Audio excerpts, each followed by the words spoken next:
उड़ीसा सरकार सेटलमेंट विभाग अपारगता नहीं एबे जुझी होउछंती साधारण लोके एभली घटना को नहीं आज बालेश्वर जिला सिंगला थाना परिसर सिंगला ग्राम एभली एक घटना को नहीं चर्चार केन्द्रबिंदु पलटि 1988 मसीह सेटलमेंट विभाग जितेबले समस्त चक माप कर समस्त स्थितिवान जगह को जितेबले पटा देतेबले किसी स्थितिवान लोकंर जगह को से सीधा सड़क काटी अन्य लोक ना माने परिवार से माने सिद्धहस्त होती घटना को आज 30-38 वर्ष पर जितेबले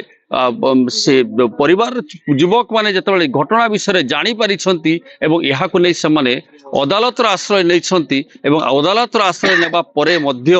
प्रशासन तांको सहयोग करूनाही बा सेमानक ठारू दूरेई जाइछि एभली विषय घटना को नहीं आमे सीधा सड़क कथा हवा सिंगला ग्राम रे थिबा ये जैनिक व्यक्ति विशेष अच्छा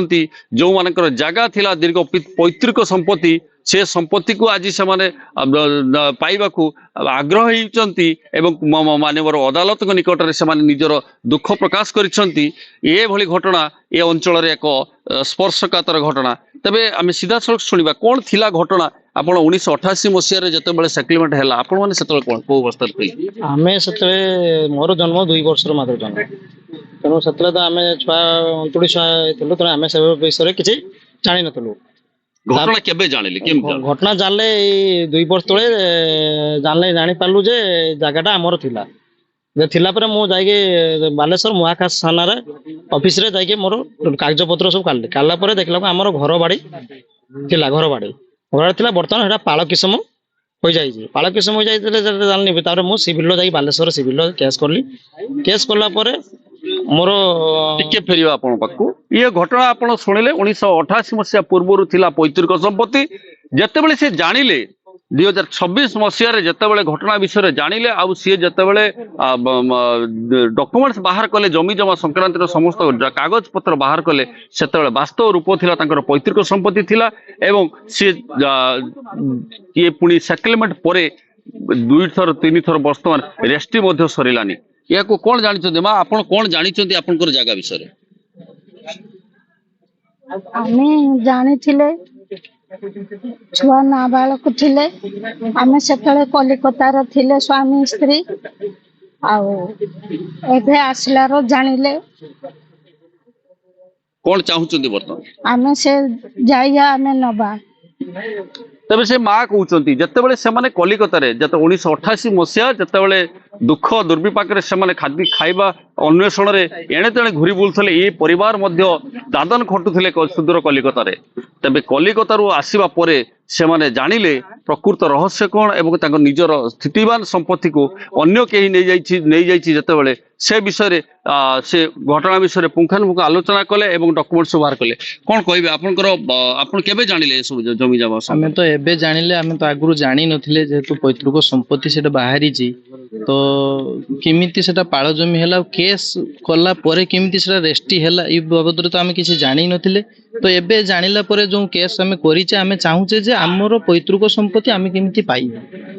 तबे से तांकर पुओ माने अछंती जो माने ये घटनार पर्दाफाश करने को से मान्यवर अदालत निकट में आश्रय नहीं एवं तार एक अविकल नकल बालियापाड़ सब रजिस्टर को दि जाए बस्ता तहसिल अंतर्गत जो सिंगला आरआई अच्छा दि जाए मान्यवर कोर्ट निर्देश तदंत कर रिपोर्ट देवाक जिते निर्देश थिला बेले ये मझिरे जो लोकों ना जगह थिला ताकू मध्य से बिक्री करछंती या प्रशासन अपारगता को नहीं ये मध्य चर्चा होउची जहा अभियोगकारी कहउचंती आपण एटा केते तारिख रे केस करथिला केबे तो सब रजिस्टर 5 मास मो केस करले सब रजिस्टर 1 तारिख दिन 7/1 रो मो जणैली जनला परे सब देले से मते रिसीव देले कंप्लीट रिसीव देला परे कहले हम इंक्वायरी करी तार मुखन मुखन ये करी इंक्वायरी के पठिना किंतु ता 5 दिन पर जानले पाइले जे रजिस्ट्री करछंती तेणु एत बड़ घर थी केमी रेजिस्ट्री कले पाल किसम जगार एत बड़ 2 तला 3 तला घर थी केमी से रेजिस्टर कले कंप्लेन देला पर भी केमी से रेजिस्टर कले तेज आम गोटे कथा कह चाहूँ 88 मसीहा पूर्व तार थिला घर बाड़ी थिला एवं 88 मसीहा पर ତାହା ହେଲା ପାଳ କିସମ ହେଇଗଲା, କିସମର ପରିବର୍ତ୍ତନ ହେଲା ଏବଂ କିସମ ପରିବର୍ତ୍ତନ ପାଳ କିସମରେ 3 ମହଲାର ଘର ମଧ୍ୟ ଛିଡ଼ା ହେଲା। ଏ ବିଷୟରେ ମଧ୍ୟ ସେ ଜାଣିନଥିବା, ସେ ସିଧାସଳଖ କହୁଛନ୍ତି ସେ ବିଷୟରେ ଘଟଣା ବିଷୟରେ ଜାଣିନାହାନ୍ତି, ଯେହେତୁ ସେମାନେ ସୁଦୂର କଲିକତାରେ ରହୁଥିଲେ ଏବଂ କଲିକତାରୁ ଯେତେବେଳେ ଘରମୁହାଁ ହେଲେ, ଘରମୁହାଁ ହେବା ପରେ ଇଏ ତାଙ୍କର ନିଜର ପୈତୃକ ସମ୍ପତ୍ତିକୁ କିଏ ହଡପ କରିଥିବା ଯାହା ସାମ୍ନାକୁ ଆସିଲା। ଆଚ୍ଛା, ଆପଣ ବ୍ୟକ୍ତିଗତ ଯେତେବେଳେ ଜାଣିଲେ ସେ ଜାଗାଟା କାହା ନାଁରେ ଥିଲା? ପୂର୍ଣ୍ଣଚନ୍ଦ୍ର ସାହୁଙ୍କ ନାଁରେ ଅଛି। ନାଇଁ, ଆଗରୁ କାହା ନାଁରେ ଥିଲା? ଆଗରୁ ଆମେ ଜାଣିନଥିଲେ କାହା ନାଁରେ ଥିଲା, ବର୍ତ୍ତମାନ ଆମେ ଜାଣିଲା ପାଇଁ ପୂର୍ଣ୍ଣଚନ୍ଦ୍ର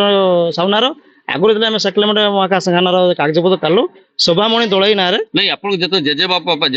ଜେଜେବାପାଙ୍କ ନାଁରେ ପଟା ଥିଲା, ସନ୍ନ୍ୟାସୀ ସେଠି ସନ୍ନ୍ୟାସୀ ସେଠି ନାଁରେ ଥିଲା, ଚେଞ୍ଜ ହେଲା 88 ମସିହାରେ ଚେଞ୍ଜ ହେଲା। କାହା ନାଁକୁ ଚେଞ୍ଜ ହେଲା? ଶୋଭାମଣି ଦଳେଇ ନାଁକୁ ଚେଞ୍ଜ ହେଲା। ଶୁଭାମଣି ଦଳେଇ। ପୁଣି ଶୁଭାମଣି ଦଳେଇରୁ ସିଏ ବିକିଦେଲେ ସାହୁ, ପୂର୍ଣ୍ଣଚନ୍ଦ୍ର ସାହୁକୁ ବିକି ଦେଇ ଚାଲେ। ସେଟା କେବେ ମସିହାରେ, କେତେ ମସିହାରେ? ସେଟା ହଉଛି 1997 ମସିହାର। ସେ 97 ବିକ୍ରି କଲେ। ତାପରେ ଏବେ ସେ ସାହୁ ନାଁରେ ଅଛି ନା ଆଉ କାହା? ସାହୁ ନାଁରେ ଏବେ ଥିଲା। ଏଇ ମୁଁ ଜାଣିଥିଲି ବିକ୍ରି ଦେବା ପାଇଁ ସେ ଚାହିଁଲେ, ମୁଁ ରେଜିଷ୍ଟର ଉପରେ କମ୍ପ୍ଲେନ ଦେଲା ପରେ ରେଜିଷ୍ଟ୍ରି ଗୋଟେ ଦିନ ବନ୍ଦ ହେଲା। ତାପରେ ଚଞ୍ଚଳତା କରିକି ରେଜିଷ୍ଟର ଅଫିସର ସେ ବିକ୍ରି କରିଦେଇଛନ୍ତି, ତାଙ୍କ ଜମି ବିକ୍ରି କରିଦେଇଛନ୍ତି। ତେବେ ସିଧାସଳଖ ଶୁଣୁଥିଲେ ବାଲିଆପାଳ ସବରେଷ୍ଟରଙ୍କର ଚଞ୍ଚକତା ଏବଂ ସିଧାସଳଖ ସେ ଗୋଟେ ଘଟଣାକୁ ଲୁଚେଇ ଦେବାକୁ ପୁଣି ସେ ବିକ୍ରି ଉପରେ ବିକ୍ରି କରିଛନ୍ତି ଏବଂ ସେ ଜାଗାକୁ ଅନ୍ୟ ଜଣଙ୍କ ନାଁରେ ମଧ୍ୟ ସ୍ଥାନାନ୍ତର କରିଛନ୍ତି। ସେ ଘଟଣା ଯେତେବେଳେ ଥିଲା ଘରବାଡିକୁ ପରିବର୍ତ୍ତନ କରି ପାଳ କିସମ ଏବଂ ପାଳ କିସମରେ ନିର୍ମିତ ହେଲା ବିଲ୍ଡିଂ, ତେଣୁ ବିଲ୍ଡିଂ ସହ ଜାଗାକୁ ପୁଣି ଥରେ ବିକ୍ରି କରାଯାଇଛି ଅନ୍ୟ ଜଣଙ୍କ ନାଁରେ। ଏ ବିଷୟରେ ସିଧାସଳଖ ଏଥିରେ ଜଡ଼ିତ ରହୁଛନ୍ତି ମାନ୍ୟବର ବାଲିଆପାଳ ସବରେଷ୍ଟର ଏବଂ ସିଙ୍ଗଲା ଆର୍ଆଇ ମଧ୍ୟ ଏଥିରେ ସମ୍ପୃକ୍ତ ଅଛନ୍ତି। ଯେଉଁ ଆର୍ଆଇ ତଦନ୍ତ କରିବା ଆଳରେ ଯୋଉ ଜମିର ମାଲିକ ଯିଏ ଅଛି, ମାଲିକାନା ସତ୍ତ୍ୱକୁ ସେ ପୁଣି ସ୍ଥିତି ପରିବର୍ତ୍ତନ କରିଛନ୍ତି। ଏଥିରେ ପୁରାପୁରି ସମ୍ପୂର୍ଣ୍ଣ ଭାବରେ ସନ୍ଦେହ ଘରକୁ ଆସିଛନ୍ତି ବାଲିଆପାଳ ସବରେଷ୍ଟର। ତେବେ ଆମେ ଏତିକି ନିବେଦନ କରୁଛୁ, ଓଡ଼ିଶା ପ୍ରଶାସନ ଏହା ଉପରେ ତୁରନ୍ତ କାର୍ଯ୍ୟାନୁଷ୍ଠାନ ଗ୍ରହଣ କରିବାର ଅଛି ଆଉ ଏହାକୁ ତଦନ୍ତ କରି ଉକ୍ତ ଦଲିଲକୁ ନାକଚ କରିବାକୁ ସାଧାରଣ ଦାବି ହେଉଛି। ବାଲେଶ୍ୱର ଜିଲ୍ଲା ବା ସିଙ୍ଗଲାରୁ ନିରମ ପ୍ରଧାନ, MBC TV।